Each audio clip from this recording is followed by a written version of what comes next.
ನಮಸ್ಕಾರ ಸ್ನೇಹಿತರೆ.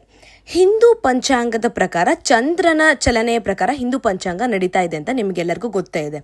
ಸೊ ಚಂದ್ರ ವರ್ಷವು ಸೌರ ವರ್ಷಕ್ಕಿಂತ ಸುಮಾರು 11 ದಿನಗಳು ಕಡಿಮೆ ಇರುತ್ತದಂತೆ.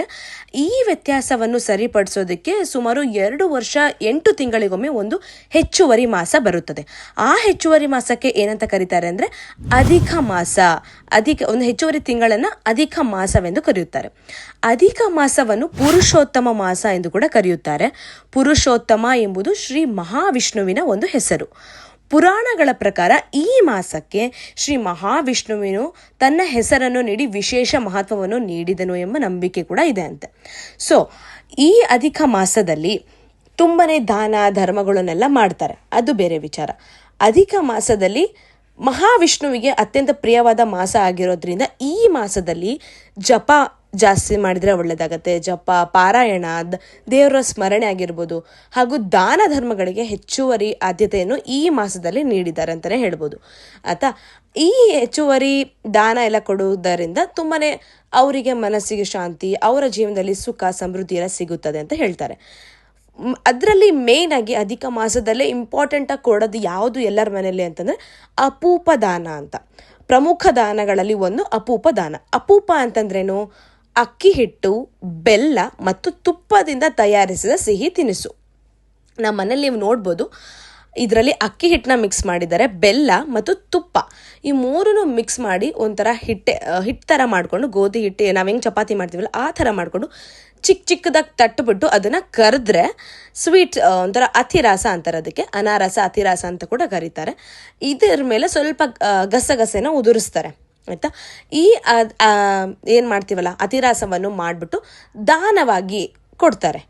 ಆಯಿತಾ, ಅತಿರಸ ಎಷ್ಟು ಕೊಡಬೇಕು ಅಂತ ಕ್ವಶನ್ ಇರ್ಬೋದು. ಎಷ್ಟು ಕೊಡಬೇಕು, ಯಾರಿಗೆ ಕೊಡಬೇಕು ಅಂತ. ಎಷ್ಟು ಕೊಡಬೇಕು ಅಂತಂದರೆ ಸಂಪ್ರದಾಯದ ಪ್ರಕಾರ 33 ಅತಿರಸ ಅಥವಾ 33 ಅಪೂಪಗಳನ್ನು ದಾನವಾಗಿ ಕೊಡಬೇಕು. ಯಾಕೆ 33ನೇ ಕೊಡಬೇಕು? 32, 31 ಕೊಡ್ಬೋದಲ್ಲ ಅಂತ ಕ್ವಶನ್ ಇರ್ಬೋದು. 33 ಏನು ರೆಪ್ರೆಸೆಂಟ್ ಮಾಡುತ್ತೆ ಅಂತಂದರೆ 33 ಕೋಟಿ ದೇವತೆಗಳು ಏನಿದ್ದಾರೆ ಅವ್ರನ್ನ ಸಂಕೇತಿಸೋದ್ರ ಜೊತೆಗಿಂದ ಅದಕ್ಕೆ 33 ದಾನವಾಗಿ ಕೊಡಲಾಗುತ್ತದೆ ಎಂಬ ನಂಬಿಕೆ ಇದೆ. ಆಯಿತಾ, ಈ ದಾನದ ಮೂಲಕ ದೇವತೆಗಳ ಆಶೀರ್ವಾದ, ಮಹಾವಿಷ್ಣುವಿನ ಕೃಪೆ ಇರಲಿ ಅಂತ 33ನ ದಾನವಾಗಿ ಕೊಡ್ತಾರೆ. ಅಪೂಪ ದಾನ ಯಾಕೆ ನೀಡಬೇಕು ಅಂತ ಕ್ವಶನ್ ಇರ್ಬೋದು. ಜೀವನದಲ್ಲಿ ನಮಗೇನೋ ಸುಖ, ಶಾಂತಿ, ಸಮೃದ್ಧಿ ಬೇಕು, ನಮಗೂ ಒಂಥರ ಸುಖ ಇರಬೇಕು, ಕುಟುಂಬದಲ್ಲಿ ಕ್ಷೇಮ, ಎಲ್ಲರಿಗೂ ಒಳ್ಳೆ ಆರೋಗ್ಯ ಇರಬೇಕು, ಮನಸ್ಸಿನ ಶುದ್ಧಿ, ಆಧ್ಯಾತ್ಮಿಕ ಬೆಳವಣಿಗೆ ಜಾಸ್ತಿ ಆಗಲಿ ಅಂತ ಒಂದು ಪಾಪಗಳ ನಿವಾರಣೆ. ಇನ್ನೊಂದು ನಾನು ಕೇಳಿದ್ದೆ, ಅತಿರಾಸವನ್ನೇ ಯಾಕೆ ಕೊಡ್ತಾರೆ ಅಂದರೆ ಅದರಲ್ಲಿರೋ ಚಿಕ್ಕ ತೂತಿರುತ್ತಲ್ಲ, ನೀವು ಕರೆದು ನೋಡಿದ್ರೆ ಗೊತ್ತಾಗತ್ತೆ, ಅದರಲ್ಲಿರೋ ಚಿಕ್ಕ ತೂತು ನಮ್ಮ ಪಾಪಗಳನ್ನು ಪರಿಹಾರ ಮಾಡುತ್ತೆ ಅಂತಲೂ ಹೇಳಲಾಗತ್ತಂತೆ. ನಾನು ಒಂದ್ಸಲ ಕೇಳಿದ್ದೆ. ಈ ಅಪೂಪ ದಾನವನ್ನು ಕೊಡ್ತಾರೆ. ಅಪೂಪ ದಾನವನ್ನೇ ಯಾರಿಗೆ ಕೊಡಬೇಕು ಅಂತ ಕ್ವಶನ್ ಇರ್ಬೋದು. ಯಾರಿಗೆ ಕೊಡಬೇಕು, ಯಾರಿಗಾದರೂ ಕೊಡ್ಬೋದಾ ಏನು ಅಂತ. ಫಸ್ಟು ಆದ್ಯತೆ ಯಾರಿಗೆ ಅಂದರೆ ಅವರವರ ಮನೆಯ ಅಳಿಯನಿಗೆ. ನಮ್ಮ ಮನೆಯ ಅಳಿಯ, ಓಕೆ, ನಮ್ಮ ಅಳಿಯನಿಗೆ ಫಸ್ಟ್ ಕೊಡ್ತಾರೆ. ಅದಾಗಿಲ್ವಾ ಅವರವರ ಸಹೋದರನಿಗೆ ಕೊಡ್ತಾರೆ, ಅಣ್ಣ ತಮ್ಮಂದ್ರಿಗೆ ಕೊಡ್ತಾರೆ. ಅದೂ ಆಗಿಲ್ವಾ ಸಂಪ್ರದಾಯದಂತೆ ಅಲ್ಲಿರೋ ಬ್ರಾಹ್ಮಣರಿಗೆ ಅಥವಾ ಗುಡಿ ಅರ್ಚಕರಿಗೆ ಕೊಡಲಾಗುತ್ತದೆ. ಇಲ್ಲ, ಈಗಿನ ಕಾಲದಲ್ಲಿ ನಾನು ಹೇಳೋದೇನೆಂದರೆ ಬಡವರಿಗೆ ಯಾರಿಗೆ ಕೈಯಿಂದ ಆಗಲ್ಲ ಅಥವಾ ಯಾರಿಗೆ ಅಗತ್ಯ ಇದೆ ಅವರಿಗೆ ಕೊಡಿ ಅಂತ ಹೇಳ್ತೀನಿ ನಾನು. ಅನ್ನದಾನ ಕೇಂದ್ರಗಳಾಗಿರ್ಬೋದು, ಅಲ್ಲೆಲ್ಲ ಹೋಗಿ ಕೊಡಿ. ಅಲ್ಲಿ ದೇವರು ಭಕ್ತಿಯಿಂದ ಅವರು ದಾನವನ್ನಾಗಿ ಸ್ವೀಕರಿಸ್ತಾರೆ. ಅವ್ರಿಗೆ ಅಗತ್ಯ ಇರುತ್ತೆ, ಅವ್ರಿಗೇನೋ ಹಸುವಾಗಿರುತ್ತೆ, ಅವ್ರಿಗೆ ಕೊಡಿ, ಅವ್ರಿಗೆ ಭಾಳ ಅಗತ್ಯ ಇರುತ್ತೆ ಅಂತ ನಾನು ಹೇಳ್ತೀನಿ. ಇಲ್ಲ, ಸಂಪ್ರದಾಯದ ಪ್ರಕಾರ ಯಾವ ಥರ ಬಂದಿದೆ ಆ ಥರ ನಡ್ಕೊಳ್ಳಿ. ಈ ದಾನವನ್ನು ಸುಮ್ಮನೆ ಕೊಡೋಕೆ ಬರಲ್ಲ, ಅದಕ್ಕೋಸ್ಕರ ಅಂತಲೇ ಪೂಜೆ ಎಲ್ಲ ಇರುತ್ತೆ. ಅದು ಯಾವ ಪೂಜೆ ಏನು ಅಂತಂದರೆ ಫಸ್ಟು ಗಣಪತಿದೆಲ್ಲ ಪೂಜೆ ಎಲ್ಲ ಮುಗಿಸ್ಕೊಂಡ್ಬಿಟ್ಟು ಅದಾದಮೇಲೆ ನಿಮ್ಮ ಹೆಸರಿಂದ ನೀವು ಸಂಕಲ್ಪ ಮಾಡ್ಕೋಬೇಕು.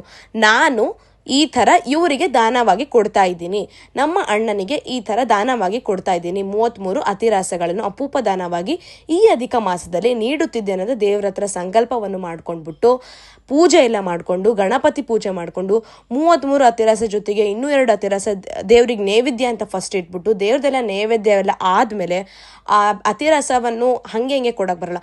ಅದಕ್ಕಂತಲೇ ಒಂದು ಹಿತ್ತಾಳಿ ತಟ್ಟೆನೋ ಅಥವಾ ಎಲ್ಲ ನಿಮ್ಮ ಅನುಕೂಲದ ಪ್ರಕಾರ ಕೆಲವೊಬ್ರು ಬೆಳ್ಳಿ ತಟ್ಟೆಯಲ್ಲಿ ಕೊಡ್ತಾರೆ, ಕೆಲವೊಬ್ರು ಹಿತ್ತಾಳಿ ತಟ್ಟೆಯಲ್ಲಿ ಕೊಡ್ತಾರೆ. ನಿಮಗೆ ಯಾವ್ದು ಅನುಕೂಲ ಇದೆಯೋ ಆ ತಟ್ಟೆಯಲ್ಲಿ ಒಬ್ಬರಿಗೆ ದಾನವಾಗಿ ಕೊಡಿ. ಒಳ್ಳೆ ಮನೋಭಾವದಿಂದ ಕೊಡಿ. ಅವರು ಒಳ್ಳೆ ಮನೋಭಾವದಿಂದ ಇಸ್ಕೊತಾರೆ.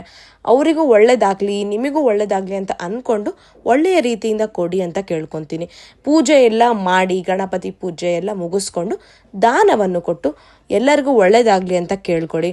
ಅಪೂಪ ದಾನ ಮಾಡುವಾಗ ಭಕ್ತಿ ಭಾವದಿಂದ ದಾನವನ್ನು ಮಾಡಬೇಕು. ಈ ಮಾಸದಲ್ಲಿ ಎಸ್ಪೆಷಲಿ ದಾನ ಮಾಡಿ, ಶ್ರದ್ಧೆಯಿಂದ ಮಾಡ್ರಿ ಅಂತ ಎಲ್ಲರೂ ಹೇಳ್ತಾರೆ.